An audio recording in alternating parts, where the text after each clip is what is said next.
Hey everyone, I'm Glenn Wise. I'm the CEO of Cinder, a trust and safety platform that helps the most innovative companies protect their brand, product, and users from abuse, threats, and manipulation on the internet. So this session was originally built for RightsCon 2026. And when RightsCon was canceled, we decided that we still wanted to have the conversation and be able to share it for everyone else. Um, what we'll talk about today is online marketplaces and protecting online marketplaces. Truly one of the hardest environments in trust and safety, and one of the hardest challenges in trust and safety because of one, how complex the marketplaces are, but also the fact that you're dealing with money, commerce, users, cross-border transactions, everything that goes into actually having a marketplace that not only is compliant, but also is growing.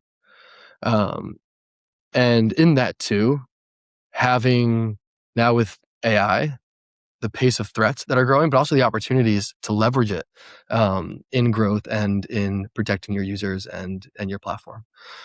So as part of this conversation, we have Sophie Walsh from Depop and Chris Price from Patreon, two very experienced operators in the space. And I would love to kick it off by hearing an intro from you both. Sophie, if you wanted to start. Yeah, sure. Thank you, Glenn. So for those of you that don't know me, I'm Sophie Walsh. I lead trust and safety at Depop. And um, what that means at the moment is everything trust and safety related, from scams to making sure that all of our policies are operationalized really effectively, making sure that we're keeping the marketplace safe for our users, making sure that the items that are being sold aren't posing any physical harm to users, and also making sure that the ways in which users are interacting with each other isn't posing any psychological harm to other users also. And to do this in the most scalable, sustainable way that enables growth as well. So that's in a nutshell what I do at the moment. Nice. And I'm Chris Price. I am currently serving as the product lead for risk mitigations over at Patreon, which means that I oversee the product teams involved with addressing fraud and compliance issues, as well as more traditional trust and safety issues, and supporting our security team in maintaining platform level security across our devices and servers. So I've been working with Patreon for the last 4.5 years. And then prior to that, was at Instagram and Facebook in product roles, as well as in operations, where I started my career back in Facebook's user operations department about too long ago is what I'll say. So you both have very diverse backgrounds, and something that I see a lot, and kind of the joke is that, and maybe now it's changed, but like no one really obviously goes to school for trust and safety. And so I'm really curious, especially now, both of you being at platforms that are very commerce related, right? That are marketplaces and that are focused primarily around transactions. How does trust and safety look differently for your platform than potentially other places that you've worked or peers in the space? And what makes that challenge so unique for your teams as you're doing this work? Chris, if you wanted to start. Yeah, I'm happy to jump in. I think that Patreon in general is very unique compared to other more social platforms. If you're thinking the big ones, YouTube, TikTok, Instagram, and so forth. And that while we are largely functioning in a similar way, where there's a set number of creators that are producing a majority of the work on the platform that are then enjoyed by the vast majority of the user base, we are ultimately down funnel from a lot of those platforms, and it's concentration of creators and their biggest fans. And is part of that, there is a membership offering where you are going to Patreon specifically to receive some sort of additional or exclusive material from that person, or you are just trying to show your support for them after having followed them for a long time, for example. And that's very interesting for us because ultimately, at the end of the day, the creator is a small business owner on Patreon. They are attempting to make a living purely as a creator, and it is our objective to help them on that journey. And so that means that we have to tailor our policies to be fairly open and broad in terms of what we can allow creators to cover. And that runs the gamut of pretty much anything you can do digitally, audio, visual, comedy, music, what have you, all the way to physical creation. So we have sticker makers, we have crochet artists, we have people that are repairing boats. And so it's quite a range of things that you can monetize. And so that means we have to be very mindful of payment laws around the world, what you can and cannot make money for, how you tax that, and what various requirements are placed upon us from a regulatory standpoint. But then we also have, of course, the traditional content policies that go along with that. So, how do you portray this creation? How do you talk about it? And just the standard issues of trying to make sure that people are not attempting to monetize for things that we would consider to be harmful, inappropriate, or otherwise illegal. And that's at the national level to just our personal platform level of what we were willing to tolerate. So it gets nuanced extremely quickly, is what I would say. Sophie? So from my side of things, I guess in answering the question, how does trust and safety show up at Depop in comparison to other places that I've worked? I'll give a bit of insight into those other places and what that's been like. So my career's been alternating between not-for-profit and for-profit, working in generally oversight and control functions, helping organizations to do the right thing in the right way. So led risk compliance and ethics for Groupon across EMEA when it was the world's fastest growing startup, which was a wild ride. And actually, in hindsight, that was the beginning of trust and safety, but we just didn't really know it at the time. It wasn't branded that at that point.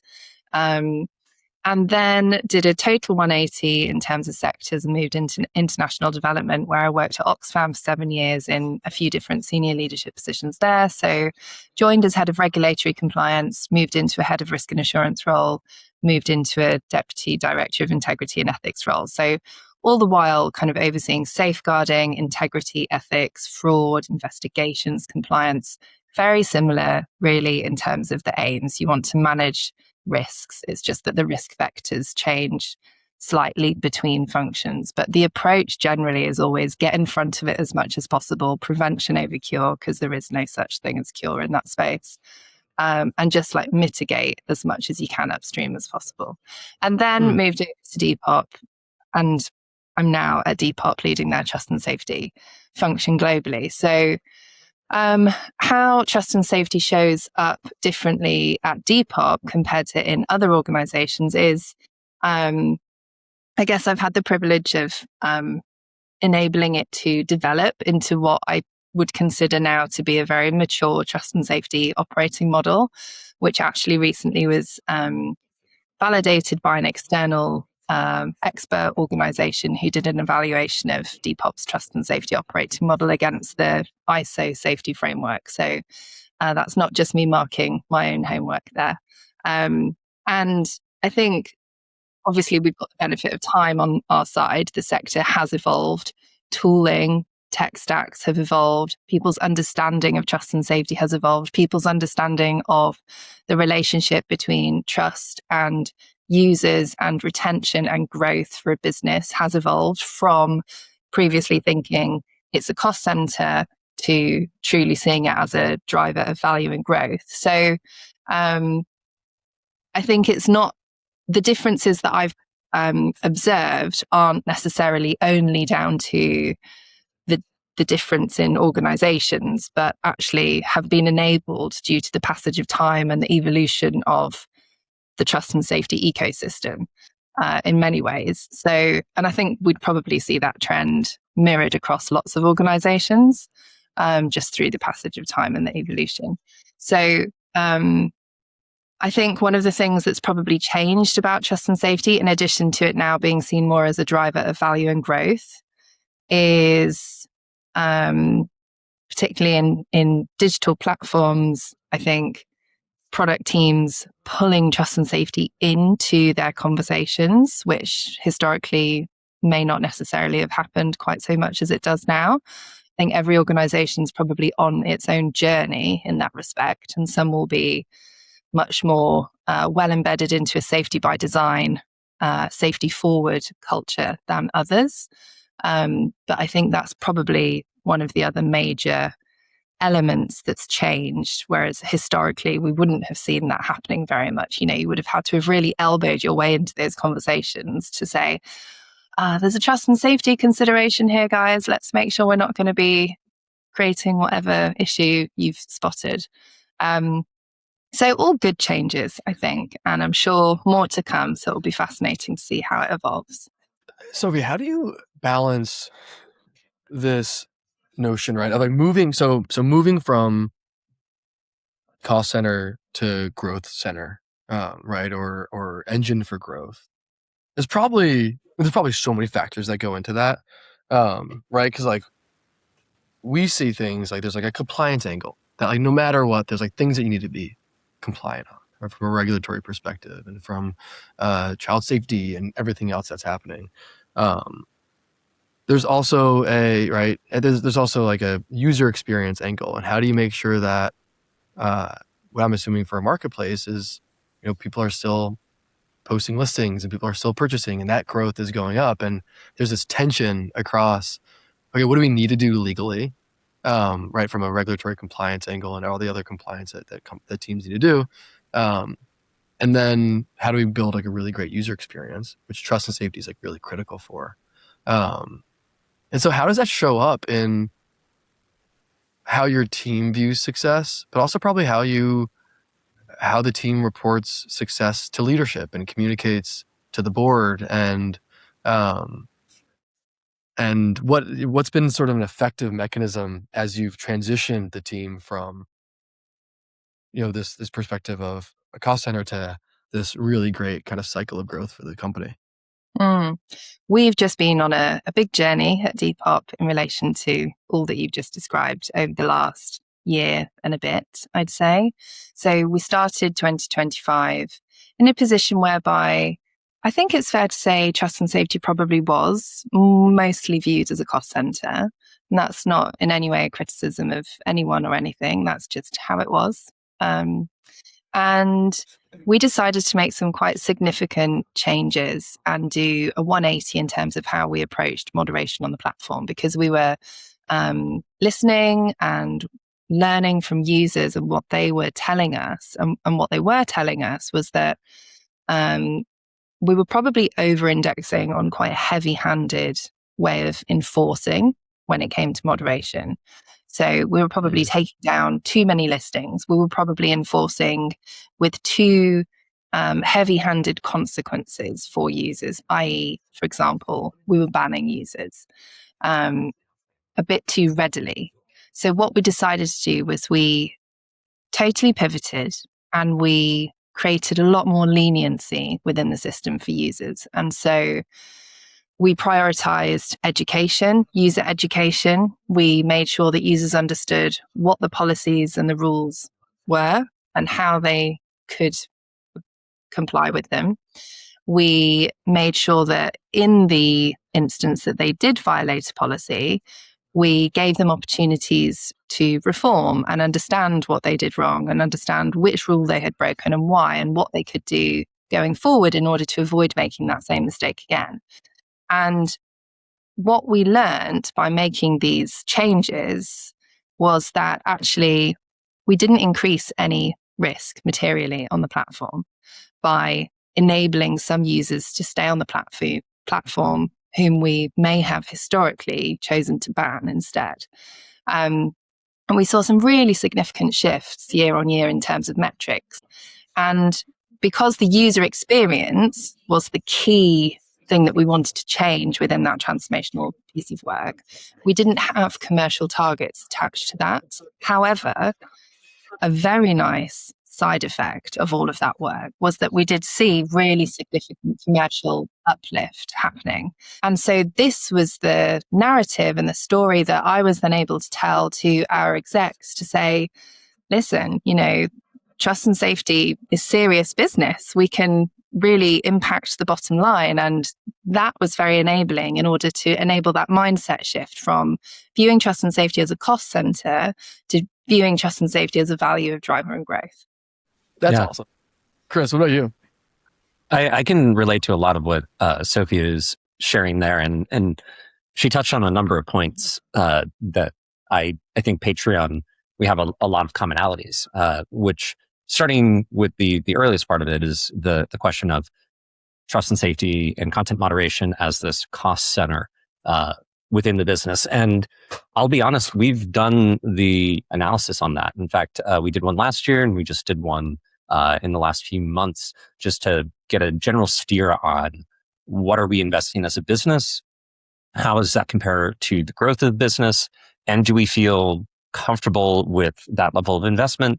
Do we feel we need to make more of an investment or stay kind of where we're at today? And when we did this a year ago, we were mostly looking at multiple years of having increased the funding into this space. I think that we had started, or at the very least, when I joined the company, we were in a position where trust and safety was very immature as an organization within the company. It had been around for a while, but in terms of having like very well defined and built out policies, having an established team that was split across subject matter and so forth, that was all very much work in progress. And so now we're at a point where we've been able to invest, grow that headcount, expand our moderation, be a little bit more international, and follow the sun in our ability to support users and keep the platform safe. But the numbers that we reference there is, it's typical for a traditional shop to spend about 3 to 9% of their revenue against what they would invest in a trust and safety department or content moderation that's your standard risk. And then for higher risk platform, something that's featuring more around adult content or regulated material, those numbers jump pretty significantly, over 20%. And you're primarily a trust and safety shop at that point. And so OnlyFans is a very good example of a type of platform where you need to have very high investment in trust and safety. So Patreon's much more on the lower end there, and we're relatively happy with the investment level that we have. But in addition to doing that work, we've also really changed the narrative in the company from just having a team that we referred to as content safety a couple of years ago to now having an entire risk department at the company, a cluster, as we call it, a collection of teams, and investing more in growing the headcount across those teams this year.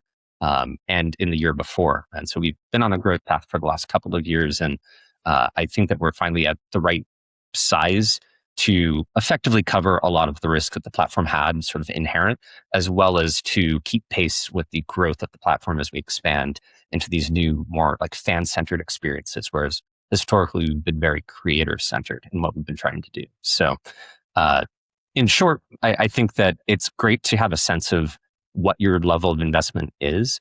But I think, to Sophie's point, ultimately, you have to focus on what is the set of principles that you are building around as a company in terms of your product roadmap, as well as your brand. And what do you want your brand to say in the marketplace? And in our case, because we are, user to user platforms in a sense, it's really important that people trust us. They trust us as a place to do business. They trust us as a place to handle establishing that business and having transactions flow through us, that we're not going to suddenly change policy and take a bunch of things down that were okay the week before. And then we have good transparency and tolerance when mistakes are made and somebody steps out of bounds on those guidelines for what you accept and what you do not accept on the platform. And so very similarly, we refer to a lot of our processes and handling creators as reform and not moderation. Moderation for us feels a lot more like we are taking something down and this is not really a negotiation. Whereas with creators, we try and flag to them where they have misstepped or they placed something on their page that should not be there. Or they're advertising a service or benefit that we wouldn't permit. And we ask them to make the change. We don't make it on their behalf. We kind of point them at the policies, the community guidelines that are in our help center. We point them at where we've found an issue, and then we ask them to resolve it and get back to us. And it's a slower process, but the fact that it is a little bit more personal, I think, does a lot to preserve trust with our community, and also is a selling point for us at this point. We are going to work with you to try and keep you on the platform as long as you are acting in good faith. And that's really the message at the end of the day that we are trying to land. And then the other aspect of that is our policy process is open. We meet roughly once every quarter with creators to share with them what we are planning to change in our guidelines. Sometimes we're relaxing things. Sometimes we're increasing scrutiny around certain topics. And we basically have an intake process for feedback and a window in which we can hear from creators about what concerns them, what needs clarification, and what they strongly object to. And that informs what we ultimately finalize as our community guidelines and our new set of enforcement policies. So I think that you have to attack it from all sides. And price is just one aspect of that. But ultimately, it's the treatment. It is the process that you are creating at the end of the day that is the experience that people are actually going to be feeling. And that's the thing that resonates the most. Yeah, I mean, it sounds like both of you have this focus on reform is actually a pretty unique point of view, meaning that like I bet a lot of people want to do it, but it's a very operationally complex way of building out your teams, right? That requires investment from leadership, which also, as both of you said now, requires the direct, right? These direct metrics of engagement or GMV or whatever that might be to say, yeah, it's actually worth investing in how we treat our community and how we talk to the community about these things. And also how we learn about the community. Are these the right policies? And are these the right ways to do this? And because I think a lot that we see too is sometimes people just don't know.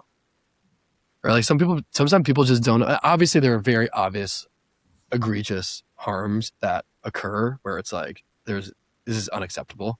But sometimes it's, oh yeah, I just didn't know I couldn't. I'm sure for both of you, there's rules out there because a community wants to be, right? The platforms are different because of these rules and because of these policies, which is something that we see a lot across our customer base. And so I'm curious about like the journey of policy building. What's been especially for companies that are maybe maturing into this world where they need more nuanced policies that aren't just like, okay, nudity, let's take it down. But they're actually like nuanced on how they want their platform to feel and how they want the community to feel. What's been some of those biggest, I don't know, maybe even mistakes and learning moments, and maybe even like pieces of advice that you give teams and leaders that are sort of going through that transition of, okay, now I actually need to build policy and have nuance and a balance between highly nuanced and every little thing that happens versus more open. And yeah, how do you both think about that? I guess Chris, if you want to start, because you were just talking about policies. Absolutely. And I think that this is a good one for us to admit some fault on from my side, where flashing back to about 3 or so years ago, it was in the fall of 2023, I believe.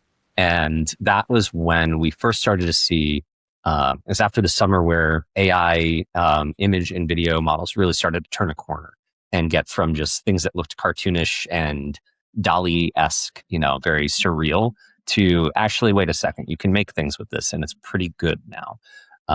And so we, as a platform that does permit animated sexual content on the platform, whether it's hand-drawn or digitally created or digitally modified in some way, we were seeing a rash of new accounts signing up, this kind of exploding with, hundreds of posts featuring just this AI-generated content. And often things would get quite borderline there.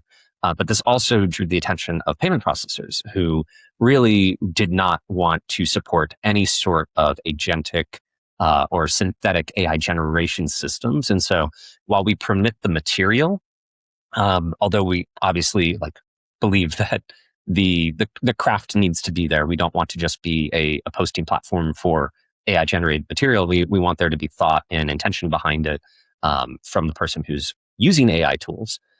we absolutely had to draw a line on people offering access to jailbroken models or their own spun off models, things that they were even hosting off platform, not necessarily on Patreon, because payment processors absolutely wanted to stay away from it. And the risk of any sort of child sexual material being generated as a result of that is very real. And so we wanted it gone. Payment processors wanted it gone, but we hadn't really developed a clear policy on what we allowed and did not allow for AI tools as a platform. And so we put something out and we shipped it fairly quickly. There was not the typical process where we give a lot of lead time and heads up to creators, mostly because we were facing some pressure there to move faster. And it was not the right set of policies. It was unclear. And we were probably over enforcing more than we needed to. And so we've relaxed some of those definitions. We've added specificity around what can and cannot be AI generated and how that involves or does not involve sexual material, because they're kind of two different issues that overlap. And I think we've gotten to a much better place there. There's always room for improvement, but that is another one where sticking to our guns and kind of living the values that we're trying to be much more stubborn on at this point, of being very transparent, having an open process, and maintaining that feedback loop ahead of making major changes to what you permit or do not permit as a platform, I think is really essential, because it goes back again to that point of, do the users trust you to be consistent and to be fair to them? And when you suddenly change a policy, it comes across as being very unfair, even if the intent behind it was largely one that was meant to minimize harm for everybody involved, not just the people directly impacted, but for anybody who might unintentionally come across some material that is in fact harmful. I am going to take a slightly different angle at answering your questions, Glenn. So at Depop, we are very fortunate to have a really, really fantastic policy lead, without whom we would be, I think, very lost. So I think the first thing to say is, in terms of your prompt for any tips, it's really for any digital platforms, trust and safety teams to have an extremely close relationship with policy if they are structurally distinct. Kind of ensure that you've got integrating mechanisms built in, whether it's cross-functional team meetings or forums or just ways to get together and put your brains together for a little while and make sure that you're sharing thinking, you're sharing what's coming up, you're sharing what's on your mind, you're sharing the challenges, so that policy can always be hearing about the edge cases that trust and safety is seeing, so that as and when those edge cases become trends, policy is already aware. It's not the first time they're hearing about them, and policy can think, oh, is this something that I should actually start thinking about now in terms of developing a policy for?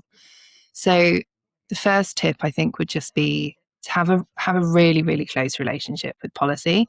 We actually call our fantastic policy lead our honorary TNS member, and we always have done, because they attend all of our team meetings and they are in our team Slack channel, and anything that we're ever slightly unsure of, they would rather we just err on the side of consulting with them, just so that we make sure that we get the absolute expert policy opinion on. So can't emphasize enough, create very strong, close relationships with policy if you're in the space of TNS. And then Sophie, I guess, yeah. If you don't mind me asking, so policy and TNS, maybe you can just talk about the team structure a little bit, Sure. and how those two things are different. Yeah. So at Depop, trust and safety is very decentralized. So I know in some organizations you may have a chief trust officer or chief risk officer, and everybody that works in trust and safety, whether it's product, insights, analytics, data science, operations, policy, they would all report up to that same chief. That is not the case at Depop. So at Depop, it's very decentralized. So the product lead for trust and safety will report up to the chief product officer. The engineering manager and their engineers will report up to the chief technology officer. The data science trust and safety lead will also report up to the chief technology officer.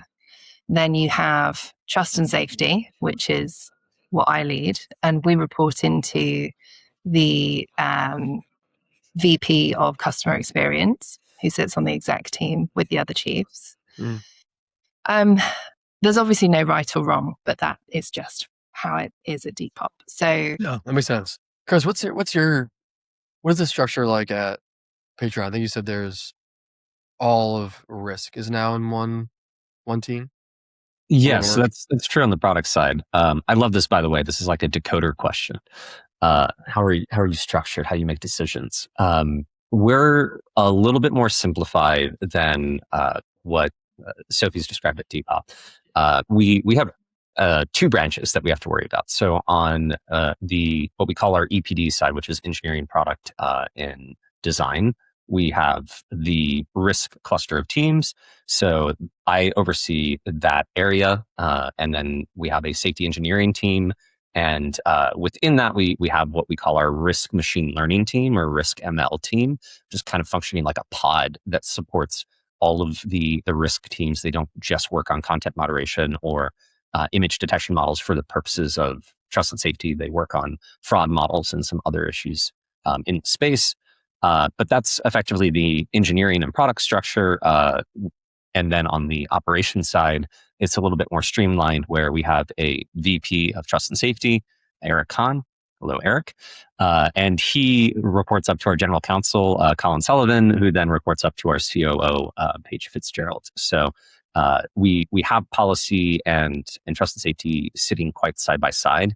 And while I'm not in all of the meetings happening on the operations side, since they have much more nuanced things that they need to talk about, policy and operations are deeply embedded and in some of our offices, literally sitting right next to each other to be able to ensure that we are making the right decisions. We're moving quickly to address incidents, and that we're kind of always thinking about what is the next tweak that we need to make to ensure that our guidelines are that much clearer or that much better in terms of the experience and the consistency in which we are enforcing things from the user perspective, whether you're a creator or a fan.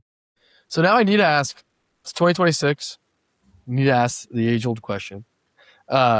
Where do you see, right, obviously, as you build these policies and as you operationalize these policies, the traditional solution is you train a large team of humans to conduct this content review and conduct these operations. And the really interesting thing about what both of you are working on is, as we've talked about, the reform heavy focus and the focus on interaction with users and the focus on providing that really great experience to users. But also, I imagine the scale of content and the scale of harms is also increasing, right? As well as, in addition to AI being a lever for being able to increase that. So what has your approach been? Like, how have you balanced this, right, this ability to automate a lot of review while also maintaining a culture on your platform of, a user-centric culture and user feedback centric and user communication centric? How do you actually operationalize that and thread that very tricky needle? I'm happy to jump in and take this one first. It is the small eye of the needle to thread for sure, but I think that we're trying to strike a balance, and the investment changes based on what it is that we're attempting to do. And so, with our platform, because we are more of a social platform, we are really trying to Patreon to layer a series of community moderation tools and self-moderation tools on top of our core detection stack and internal moderation. So we think of it as, what are we enforcing as Patreon, the platform, versus what are creators able to enforce within their own communities. And soon with fans, we have some products launching later this year. We're going to enable fans to actually be posting outside of a creator's space and conversing amongst themselves, about specific hobbies and niche interests. And so I'm really excited about that. But at the same time, that brings a whole new set of challenges where we are going to be shifting our focus from being primarily on who is the, in the fact of a marketplace, who is the seller, who's a creator in our point, to who is the buyer. And traditionally, the buyer side, we've mostly been worried about just fraud and some amount of content moderation. And so that's going to change our approach. But generally speaking, for the creator, it's about being very transparent, working on those reform systems, doing a lot of education. From the fan side, we are focusing more on protection and giving them self-serve ways to protect themselves. And then for the moderation aspect, we're a little bit less reform-oriented and focused more on just serving traditional appeals. And so the investment is just kind of focused more on the business aspects, because again, we don't want to disrupt someone's livelihood if we don't have to. And so one way that we do this actually in a very clever manner is that for a fan, when we are suspending you, what we actually do is we put you into read-only mode, because there's no harm from you going and viewing the things that creators that you are pledging to are posting on the site. It's that your engagement somewhere on the platform was harmful or disruptive, and that is what you're being suspended for. And so that's our form of trying to provide an educational system that is not completely restrictive and doesn't just immediately kick you off the platform. So clever balances like that help us at the scale aspect. But in terms of where the investment goes in large workforces, we have the large workforce already. We've built that up in order to do these much more nuanced and in-depth reviews. And what we're focusing more on now is how can we leverage AI systems to help scale beyond that for very clear yes/no decisions, right? If something is obviously not permitted on the platform, someone's posting pornography, we don't need to spend a lot of time looking at it with a human. We can just have that taken down straight away. Whereas if it is a speech issue, that's where I want somebody in the loop, because that if we don't have high confidence that somebody is saying something that is harassing, they might just be talking about a character in a show. We need to go and investigate, get that context, and make the right decision. Again, to make sure that we are not disrupting the community, but we're also preserving as much of that speech and openness on the platform as we can possibly manage.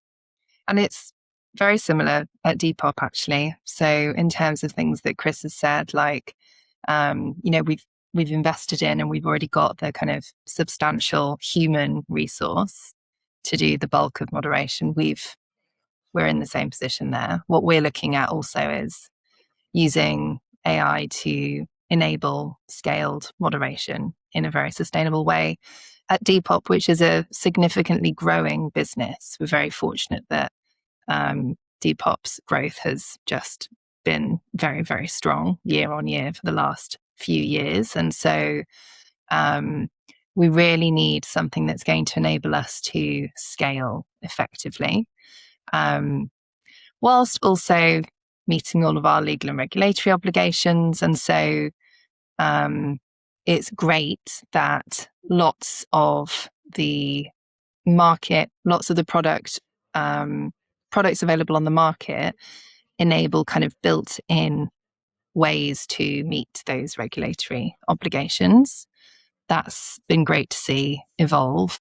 So I think it'll be fascinating to see where each of our respective organizations are in a year or two's time, because this space is evolving so rapidly, as you guys all know very well, that it feels almost impossible to think where we will be, because things are moving so quickly. We know what's possible with the capabilities now, but they will change. And so I'm very, very curious to learn and see how it will all evolve. Yeah. One more thing I can say, Glenn, on that front is we definitely started as more of a traditional trust and safety shop. And by that, I mean, have a lot of queues, you have a lot of distinct verticalized policies, you have a lot of human in the loop moderation.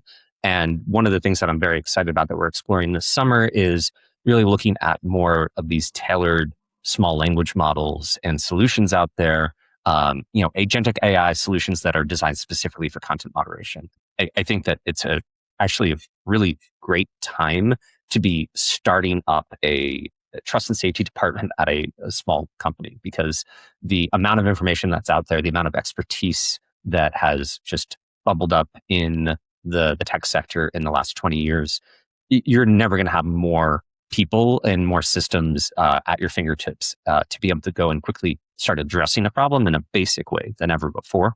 I think ultimately, though, it is the tuning. It is taking these off-the-shelf systems or starting from a core set of policies and refining that to what you ultimately want your platform to be, and what you want to say about, again, your company, your brand, what you're trying to foster. That is where more of the energy is going to go in the long term for us, rather than on figuring out the logistics of the labor itself of doing content moderation.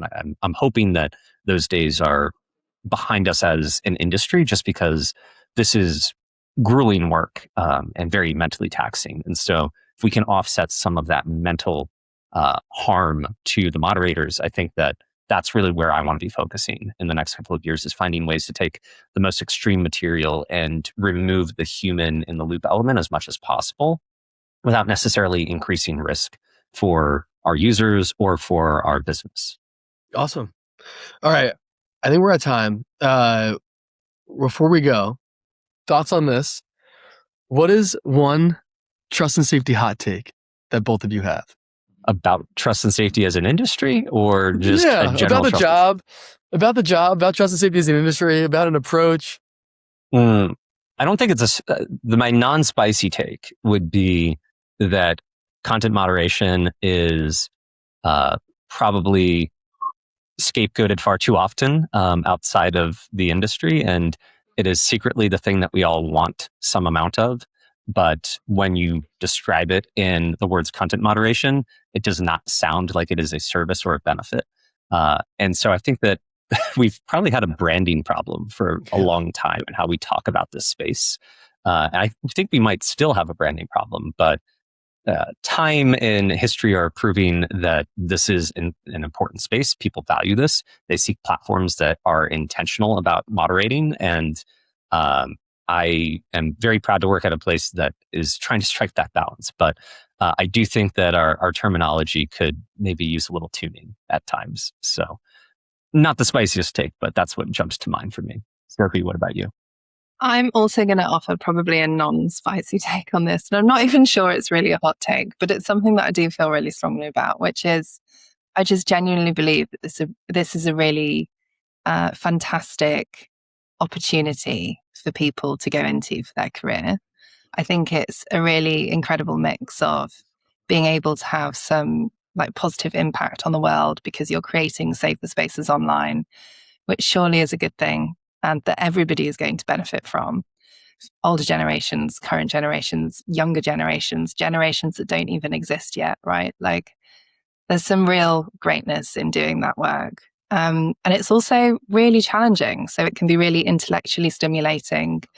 It can be something that if you're interested in current affairs and, geopolitics and all of those different types of forever moving global topics, they will play into trust and safety.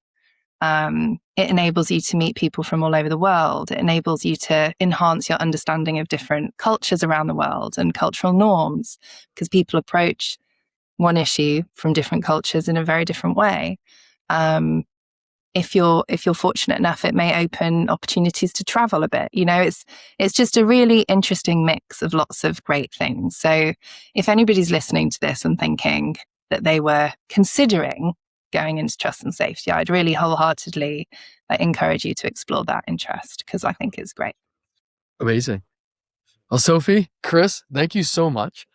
This is a lot of fun. And I'm glad we were able to actually do this after a few weeks of delay. So thanks for the time, guys. Yeah. Thank you, Glenn, for hosting us.